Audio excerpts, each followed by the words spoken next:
Good afternoon, Santa Clarita, and welcome to the Providence Holy Cross Health Hour. Joining us here on KHTS, 1220 AM. Boy, that'd be something if it was FM, right? Just following up with the senior hour. It was so nice to be able to see Dr. Dorio and Barbara as they were exiting the studio today. Looking forward to joining them again in August. Always a blast. What a great discussion, especially because I did catch the very last portion of it where they were talking about pain control and pain management with patients who are chronic pain sufferers. And so it is something that we actually deal with at the hospital.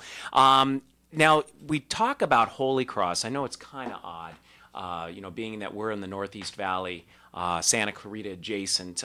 But one of the things about Holy Cross is that if you actually take a look at our demographic, probably 30% of our patients are actually from Santa Clarita. And if you take a look at our staff, about 30% of our staff actually live in Santa Clarita. So it seems like a pretty a good idea that we would actually be coming out into the Santa Clarita Valley to be able to bring the Providence brand. And, if you blink too many times, you're actually going to miss another opening of another Providence piece or an affiliation like what we have with City of Hope. The hospital is just continuously getting busier. We grew larger. We're at 377 beds now. And, it seems to be an issue trying to keep those beds available because the patients continue to come in. And I'd say that that's a credit to the extremely hard work that all of the staff are doing. Through these years. It's so interesting, too, because we've had some wonderful discussions when we're talking about our providers, especially our surgical providers that have been coming through and talking. We had Dr. Bernie Klein, our CEO, in not too long ago, where he was just discussing all the different wonderful things going on at Holy Cross. And just the amount of growth that's going on, well, kind of maybe it's not a secret, but we are going to be moving into the sports medicine realm. And, as active as Santa Clarita is, and Justin is on the board here for us as the sports editor here at KHTS, the amount of sports that go on here in Santa Clarita is absolutely astounding. And the number of studs, if you will, that are actually leaving Santa Clarita to move on into Major League Baseball, football, professional levels. The number 2 draft pick for baseball this year as a Santa Clarita resident, though he went to Notre Dame High School. It's absolutely amazing to see what this area is actually putting out in competitive sports. Just wonderful, and we are so looking forward to become a part of that and be able to help bolster our athletes here in Santa Clarita as well as in the Valley to allow for a longer career and be able to move on up the ladder, so to speak. And just because we're talking about sports today, we are in July. I believe, Justin, you can confirm this, the football practices are going on for the high schools right now? Most just ended, but fall camp's going to be starting around August 1st, July 31st. So like a week or two break after the weight room training in July, and then we get back to it. Perfect. Okay, so if you haven't stepped outside, it's about 3 black hairs shy of an armpit outside. Really hot, very humid, not healthy. All right, so please be very, very careful. Make sure you guys stay hydrated.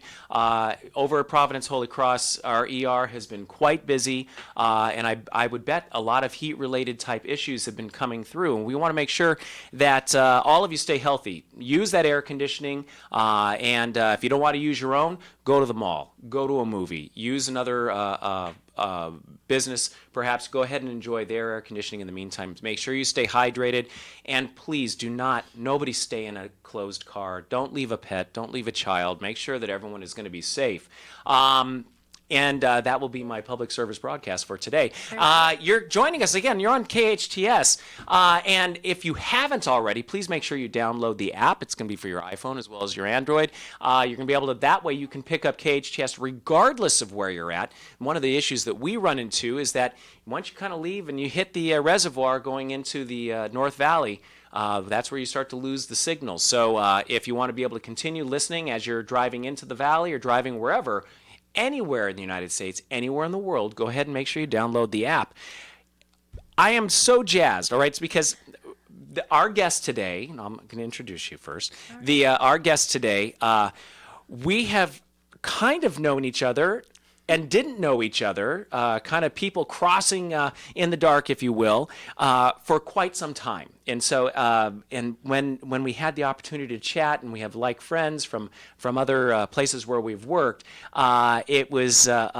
It was, as you used the word earlier, kismet, that you would be hanging out with us over at Holy Cross and joining us, especially on the orthopedic floor. I'm really pleased to be able to introduce Roxanne Baden, who is the case manager for, well, a variety of different areas within the hospital, but specifically near and dear to my heart, the 2B, Yes. the B wing on the second floor, which is where a lot of our orthopedic patients are going. And welcome to the show. Oh, thank you. Thank you. Shout out to the wonderful, wonderful nurses at Holy Cross. You're right. We're very big in Santa Clarita simply because, well, I've been a member of San Fernando Valley since I was a kid, and the Holy Cross has always been big in the community, largely because of the great work of our doctors and of the nurses. As you know, we're number one with our patient services. Yeah, it's amazing. We just saw those numbers come up as far as for patient satisfaction. I believe, and you can quote me if I'm wrong, but I want to say that we were number one in all of Providence Health System, which is well over 50 hospitals that Holy Cross, dare I say, we're just kicking some butt by delivering some amazing care. And it's funny because we're known as caregivers. Everybody who is a staff member within that hospital, regardless of what their role is, we are all referred to as caregivers because somewhere down the line, we are going to be involved in a person or a patient's care. So, including yourself. And you carry a very, very important role. But let's just find out a little bit about you because you've led an interesting life.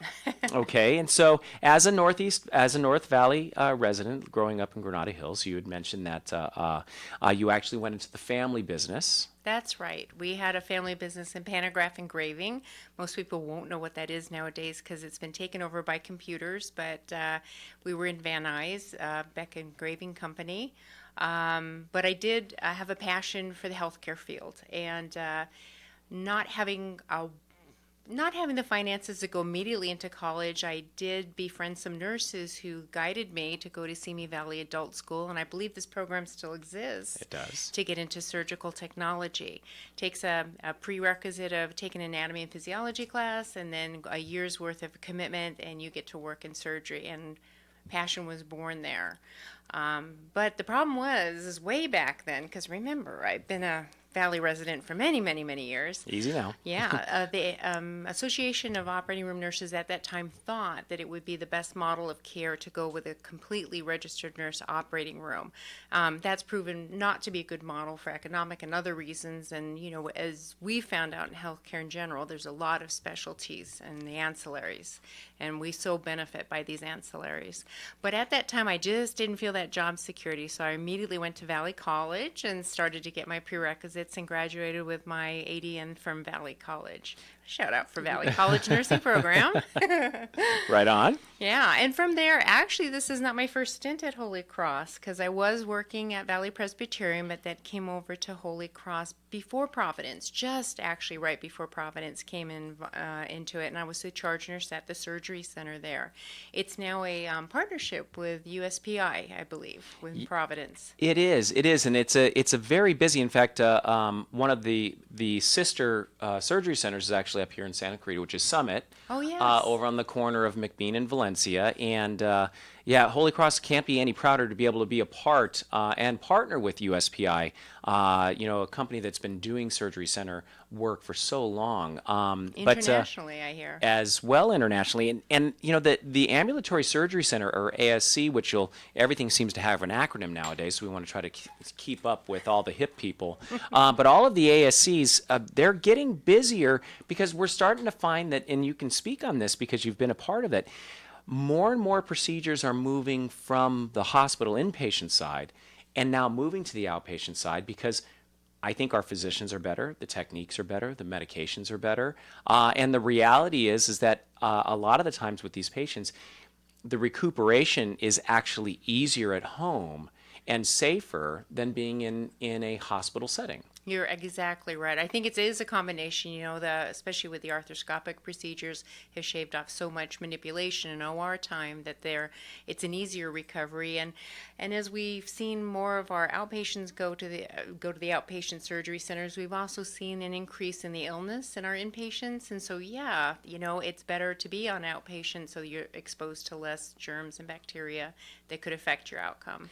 And it also and if you pardon me, it frees up the bed that would normally be on the inpatient side. Oh, well, now So you're that way speaking my language. then it becomes available to that sick or ill individual that requires that intensive skilled care that you would receive while in the hospital. You're exactly right. And boy, are we witnessing that. Yeah, yeah. Well, have our bed control days of 97. What was it? I think a couple months ago it was 103%. It's absolutely, yeah. And I can tell you, years ago, before we built the new 4-story building that's right on Rinaldi, right there, it wasn't uncommon to be sitting at about 110%. Wow. Yeah. Just because our mission indicates that we will care for everyone who walks through the door, so to speak. That it's very hard to say no when there's people in need. And so, the mission for the hospital, as well as the mission that's for Providence Health System at large, is we are going to be here for you. All right, and that's we maintain that, we practice that regularly, and we do everything we can, bending over backwards to assure that we can make sure that everything gets. And that I have to assume that's a part of why our patient satisfaction is sitting so high, is that we are somehow are able to accommodate those that are coming in, and doing an unbelievable job in giving care, getting people better, okay, getting them educated as far as what's going on, which was a big piece to our success as well. And in special shout to our docs and to our nursing staff and to the therapists and the respiratory therapists, the OR staff, everyone, they seem to be doing such a tremendous job in order to be able to allow patients not only to deliver great care, but timely care, efficient care, and get them back to their families in safe surroundings as quick as possible. Mm-hmm. Now it's interesting. So you went off to surgical tech school, okay? Yes. I have some friends who did the exact same thing. Left Holy Cross, did their surgical tech, and went to a not to be mentioned hospital over in L.A.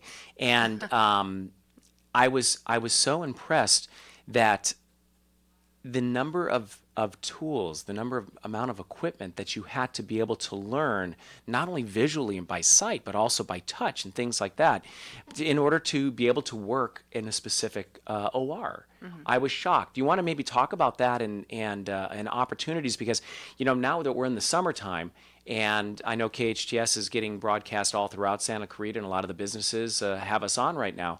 A lot of the people are there getting ready to start thinking for decisions of what career they want to be moving into. Mm-hmm. So in surgical tech, there's lots of opportunities. That's the beauty of healthcare. There's many different avenues to get into it. With the surgical technology program, you would be required just to have a high school diploma. And it gives you an exposure, and you could go on later to get more education if you wanted. I'll tell you about my interview for surgical technology, and basically my soon-to-be instructor took apart a Balfour retractor, which is a retractor that maybe has about 6 pieces and maybe some arms that are supposed to face in a certain direction. She says, watch carefully. She takes it apart, and then she says, okay, now put it together. And I was able to do that, and I will admit I cheated because somebody knew about it, and so I had practiced beforehand. But the thing is that if you're the type of person that when something's broken, you're the one that fixes it, you might have an aptitude for surgical technology. You probably will have to get over the idea of working with people and their bodies, and sometimes a little vagal when it comes to blood and things, but you will. So there is a program. I think there's also an LA Trade Tech. There's one out in the Valley. Probably you can just ask on the internet for surgical technology programs. But pretty much easy, yeah. Yeah. But I would say the CME program really did prepare me very well. Well, that's fantastic. And then you recognized as healthcare was moving along, that there was the need not only to that you wanted to continue in the OR, but you also wanted to improve yourself and gaining more knowledge, and also to protect your job. So you went and you became a nurse, and studied to be able to do that. And that offered you the opportunity to be able to continue stepping through in the OR. And so the nursing program was extremely beneficial, but it was very interesting to me because before we went on air, you were discussing that you went back and got your business degree. And I would be really interested, talk about that just a little bit of the why, that you're a surgical tech and you're a nurse, obviously great professions that you're going to be able to step through and very well used at Holy Cross. But you had mentioned a couple things that you went and got your business degree because... Well, I had the satisfaction of being a nurse, the altruism, connecting with patients, the excitement of always learning something new every day and being very involved in an integral way in people's lives. That was very important to me. I did go to work for a large orthopedic group. And at that point, they were needing some help putting together a surgery center, and I was lucky enough to be awarded the position. But I found that I really lacked a lot of knowledge as far as like how to put what was in my head on paper, and also to read spreadsheets, do project management, speak to the other physicians, to write policies and procedures even. So I did go back to University of Phoenix, and I got my BSBA, Bachelor's of Science in Business Administration, and it was invaluable. I mean, I have to say hats off to the orthopedic group that put up with all my stumbling. They did a lot of case studies on them, and they suffered through them very well. But it taught me how to think. Right, and it also showed you a side of healthcare that normally, just as a caregiver, you're not oftentimes exposed to. But it's important, I think, that we are exposed to that because it allows us to understand how we were able to keep doors open, how we can continue to maybe benefit by being successful to bring in the new equipment, the new technologies and the such.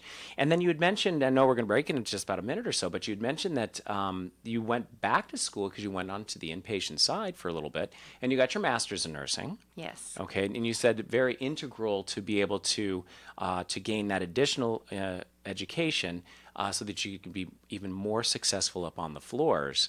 And this is going to be a great segue because when we come back from the break, you're going to finish what you're presently doing now. You are the back end, if you will, of that care continuum. You've seen them in surgery. You've cared for them in surgery. You've seen them on the floors. You have cared for them on the floors. But that patient's going to need to be able to go home. And that's where we're going to go ahead and hook it for right now. We're going to be going on break, I think, for just a second. You're with KHTS, your hometown station. We'll be back with the Providence Holy Cross Health Hour and with Tom Burton here and Roxanne Baden. We'll see you soon.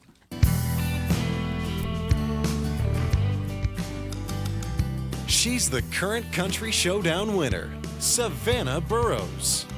Knock, knock on the door to my heart. Your smile just makes me fall apart. You and me, I wanna be in your arms only. Now you can experience Savannah's talent as she performs at Concerts in the Park, Saturday, July 29th.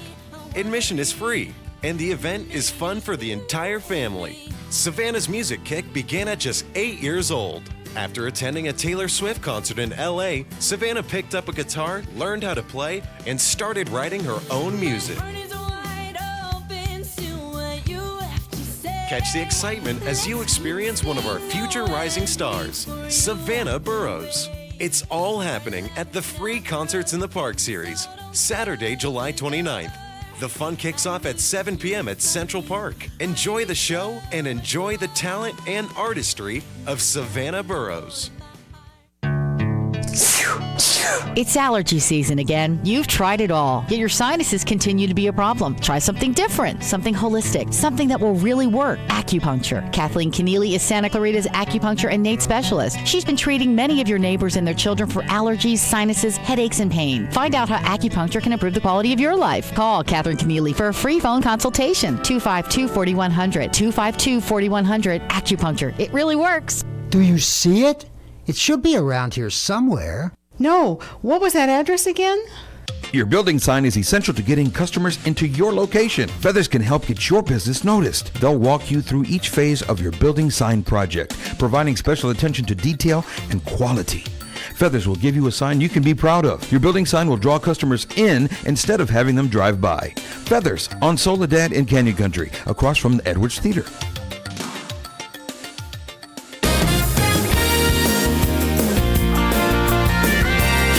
KHTS.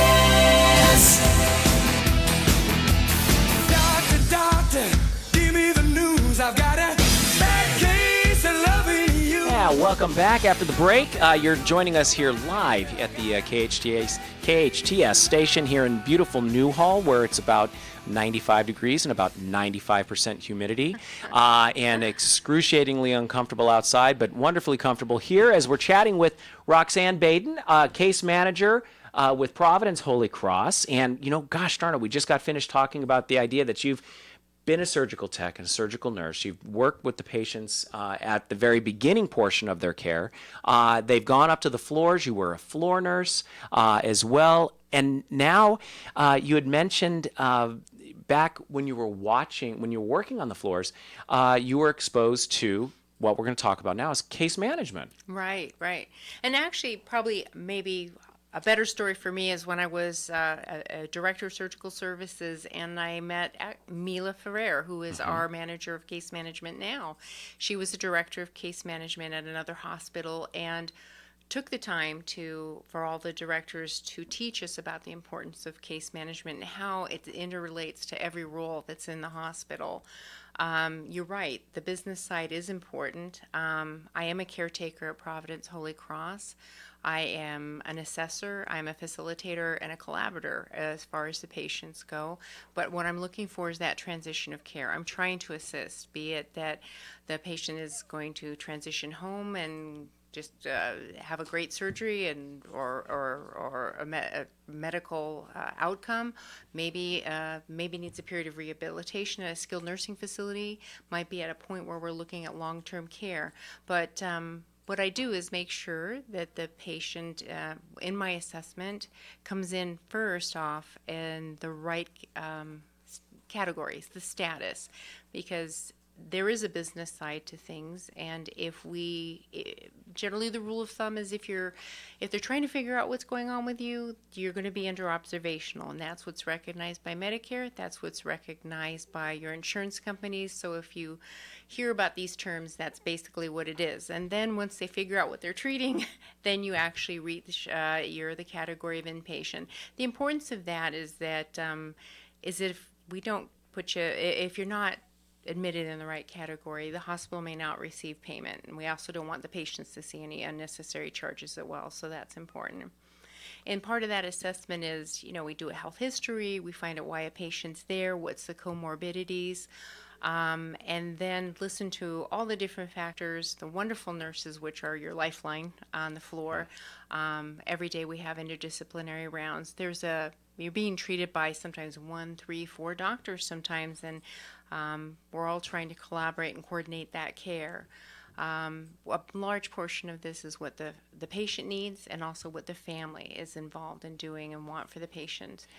I'm glad you bring that up because it's been an underlying theme in talking with all of our physicians who've been on the show as well, is oftentimes the family requires almost more care than the patient. The patient is there, they're recuperating and everything is going great. The family has their concerns, their worries, and a lack of understanding maybe what the patient is going through and maybe disease processes and such. And so oftentimes the physicians have actually said they've actually spent a lot of time with the family, assuring that they know what's going on. And I know your role. Now, you left something out. You might be a facilitator, but you left out juggler.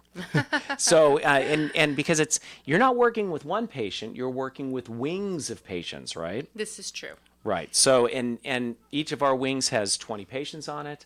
And you're working with how many wings? Well, it really depends on the day. Weekends we can have anywhere between 20 to 30 odd patients. We try to keep it at that level.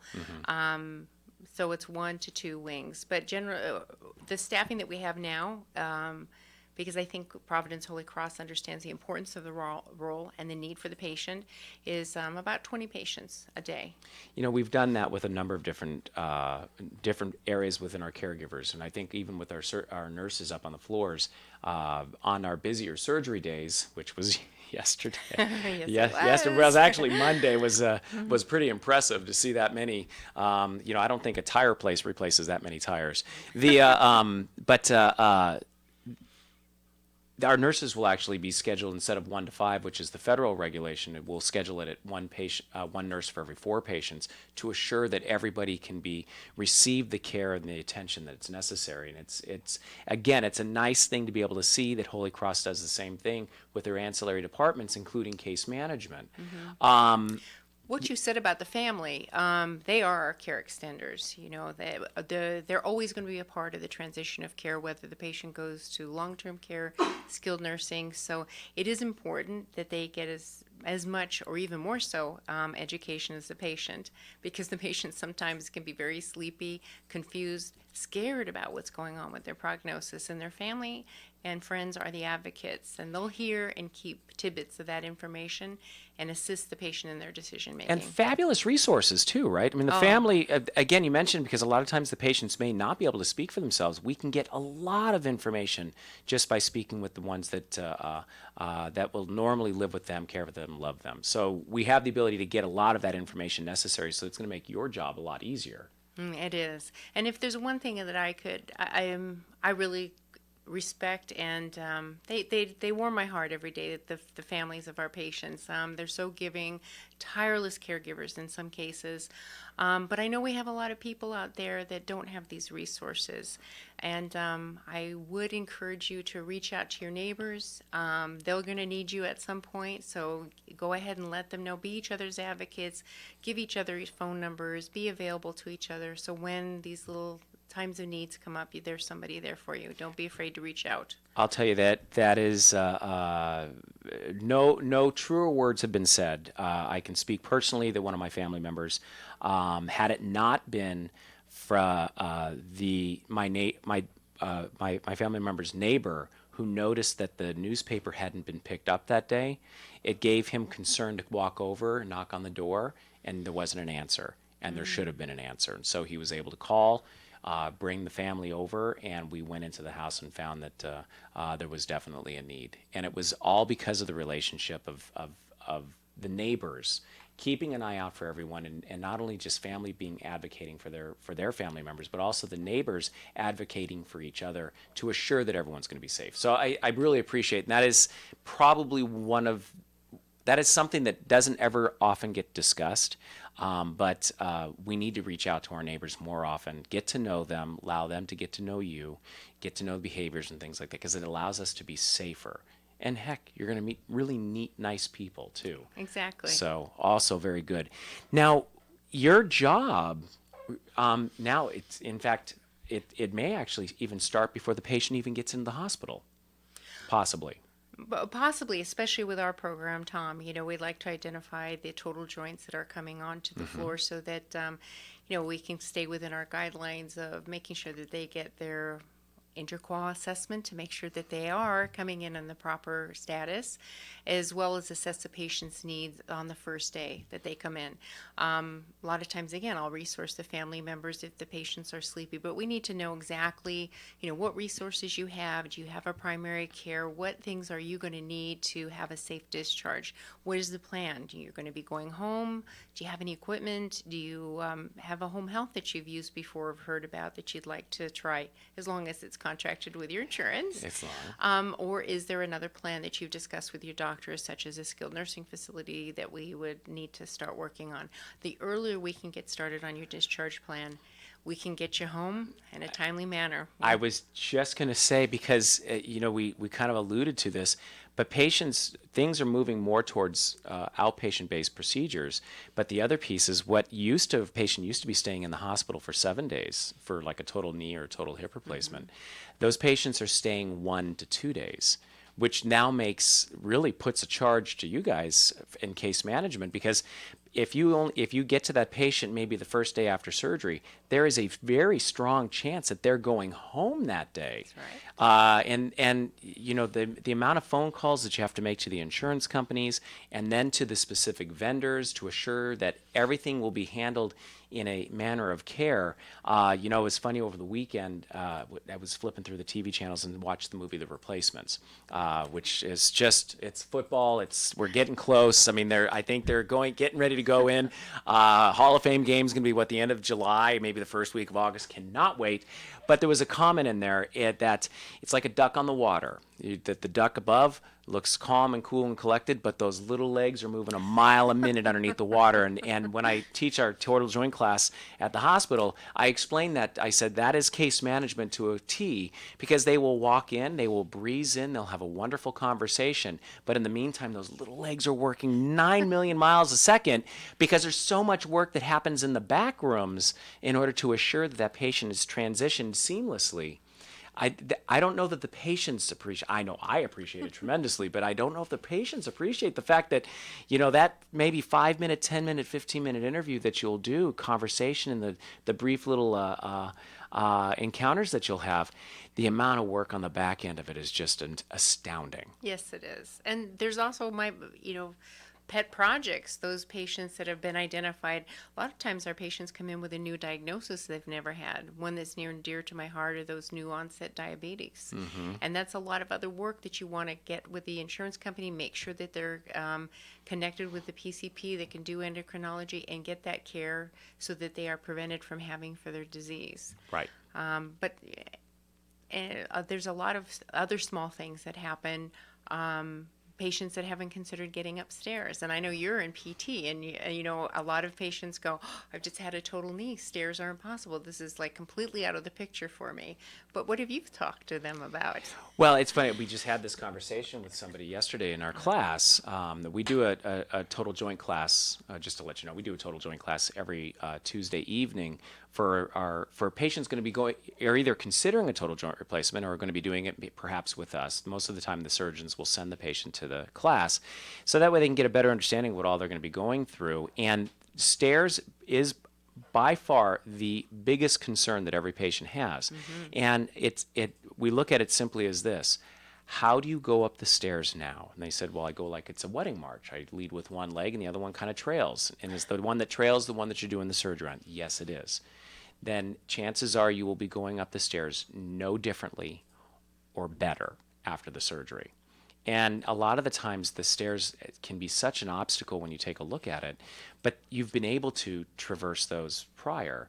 You'll be able to do it again, and our therapy staff, the whole caregiving staff, will assure that you will be able to do everything that you'll have to be able to do. All obstacles and hurdles will be met before you ever leave the hospital to assure your safety, your confidence, that your recuperation is just going to move positively past that.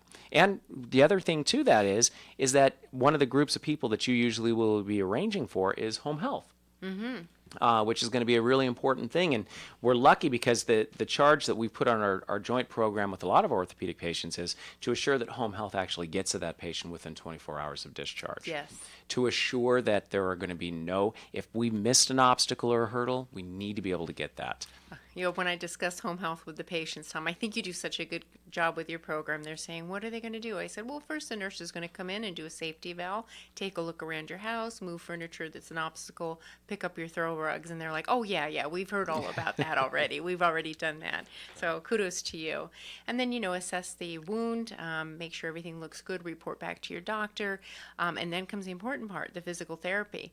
I think that some patients feel that physical therapy is going to be there every day, but really the role of them is to teach them through exercise and then teach them what exercises to do during the day to build up their strength. And then the next visit, they add a little something else. But you're going to be doing this work on your own. Well, it's true. And that a lot of the things that will be done for the rote portion of the recovery, you don't need somebody staring at you to do that. That the frequency in which it's done, the consistency in which it's done, it really just seems to make sense. And there's not going to be a lot of new things that get added on because the knee is still healing, and so everything has to be paced well, or the hip is still healing. You want to be able to pace their recovery so that probably every other week you're adding new things on and new challenges to build up more strength. If we progress somebody too quick, we can flare them up. If we don't progress them quick enough, we can actually allow them to tighten up, and that could be its own problem, and that we'll need to be addressing later. But it's all part of that continuum. And the neat piece of that is that rarely do I ever get a chance to meet somebody who truly has worked every piece of the continuum. And you're now in that position where, as you said, you now get to work with every department pretty much in the hospital. Yes, I do. Where in other places it was kind of siloed, right? Oh yeah, especially in interventional services. The joke is in surgery we put on our pajamas all day and work behind closed doors.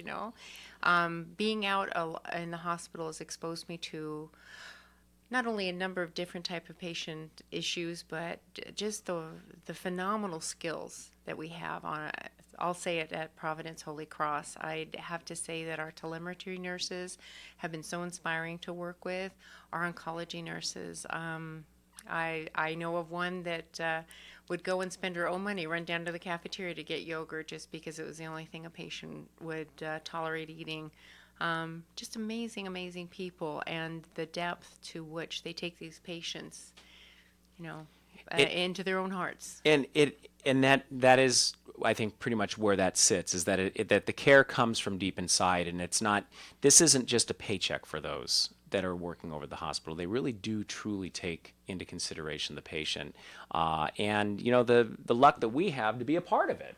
How often do we get a chance to affect a person's life in such a way that 20 years from now, they may look back to, I remember I had surgery over at Holy Cross. Where we can take a look at, though, 20 years is a long time. The thought that you got a chance to be a part of something that allowed somebody to get better. What a cool feeling that is. Absolutely. For those who are listening that are considering careers and such, take a look at the health field.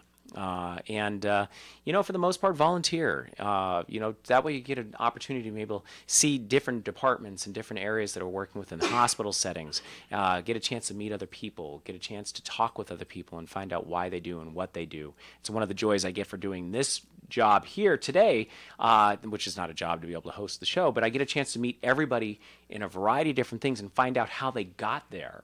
Which is always interesting to me to find out the journey, not as much what they do, but more so the journey that it took to be able to get there. So, and that's one of the great things that where we're at right now is that our patients now, they start their journey. They start when the minute they walk through our doors. They spend time up on the floor, where we get a chance to strut our stuff and deliver just knockdown, drag-out job in patient care.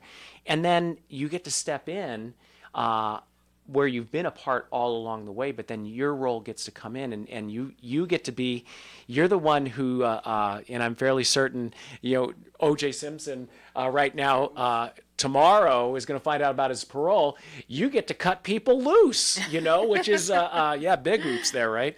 Mm-hmm. And you're one of the people that is going to allow that person to be able to have the chance to finally leave the hospital. And what a cool thing, because we've had some patients who've been in, and they've been in for they're so severely ill or so severely traumatized. We've had them for months. Yes, we have. And you get to see them every day, and it's sometimes it's to a point where you're no longer delivering care. Now you're just a friend. Right. And passing in the hallways or however. And so you get to actually be a part of somebody's life so strongly. And then for your case, and I know we're thinking of the same person too right now. Wonderful guy. Wonderful, wonderful guy. But, gosh darn, we've had the opportunity to be working with him for so long. And interestingly enough, I think that part of his journey is coming to an end. And you're going to be one of the ones who's going to actually allow that to happen, which has got to be a really, really cool sensation. Oh, yes. Actually, my role with him has many times just been to stop by and visit or reassure him, because he was close to discharge a few times, but, just for optimal. This was a trauma patient that was with us for quite a long time. But Just he didn't want anything to delay his discharge, as you can imagine, being in a hospital for so long. And it would be just reassuring, checking the boxes are still there, seeing if we could get one more DME item that he thought that could be useful. But he was. It was so good to see him progress. You remember how positive he was and how hard he worked in order to be able to go home, and he is home. And a credit to the staff that he stayed up, which was wonderful. Yeah. I know we're going to be taking a small break. We're going to wrap a few things up when we come back. You're listening to Roxanne Baden. I'm Tom Burton. We're with Providence Holy Cross Medical Center during the Providence Holy Cross Health Hour. You're listening to your hometown station, KHTS, and we'll be right back. Move on from what's familiar and discover what's possible in your relationships. This is Jasmine Urbina, inviting you to tune in to The Inspirational Parent as my dad and I tap into a fresh perspective on modern parenting relationships and dish out the magical ingredients for effective parenting exclusively on KHTS. Catch us live every Friday on The Inspirational Parent from 12 to 1 or download our podcast at hometownstation.com.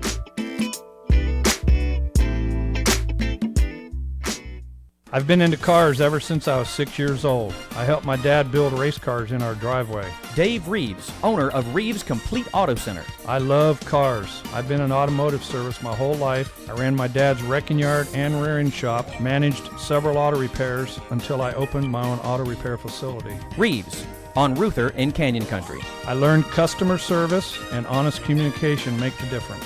Reeves, your complete auto service center. Call Reeves at 252-1400. La Esmeralda is home to truly authentic Mexican food. This family-owned restaurant prides itself on its fresh-to-order menu. Even the tortillas are made in-house. If you have a taste for sizzling fajitas, menudo, flautas, or ceviche, you have to try La Esmeralda's Mexican and seafood restaurant. Dine in or order out for the most authentic Mexican food Santa Clarita has to offer. Their Taco Tuesday? It'll turn you into a regular. La Esmeralda on Bouquet at Haskell.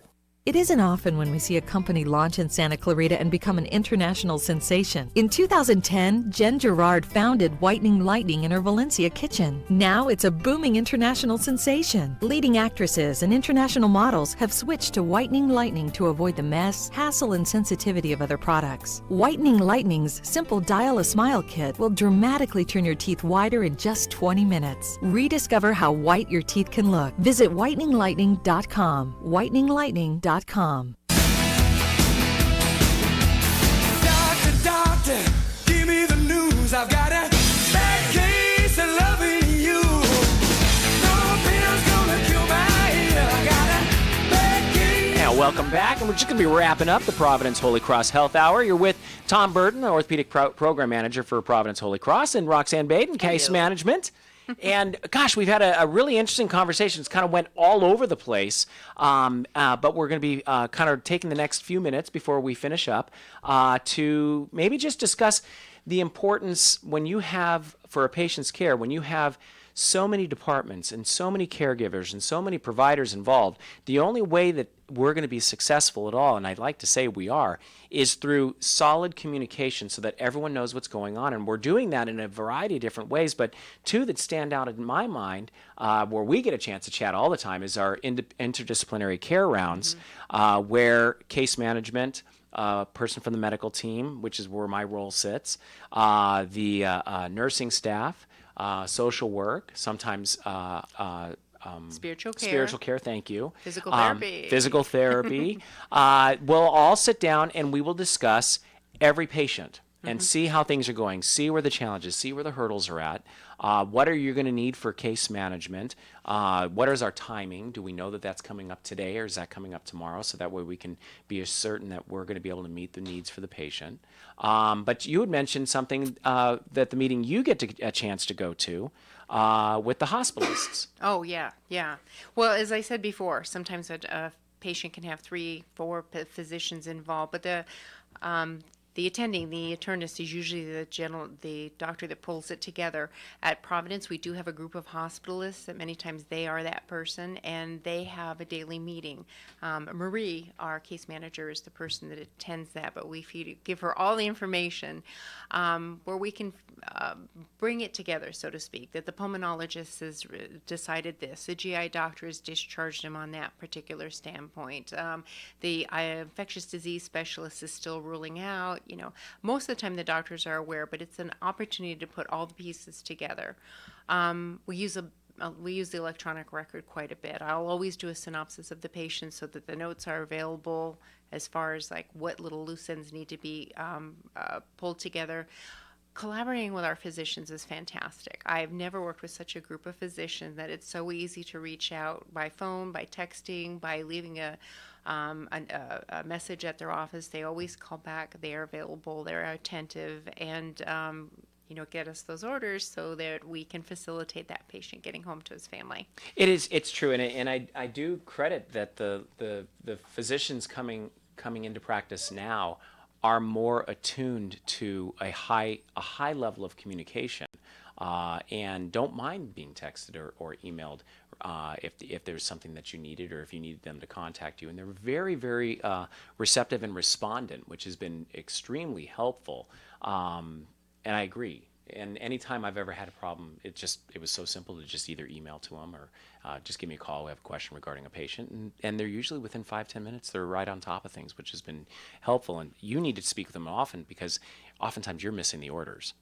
Or there was a piece that is in our IDC rounds that has been identified that I think might be important for them to know sooner rather than later. Right.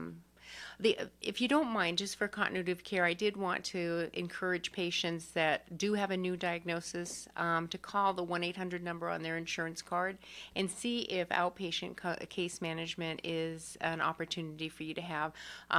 It's not something I do personally, but I used to, and it can be a great tool for somebody with a new diagnosis to have somebody help them make their physician appointments, understand their labs, understand nutrition, diet, whatever it is. It's worth a try.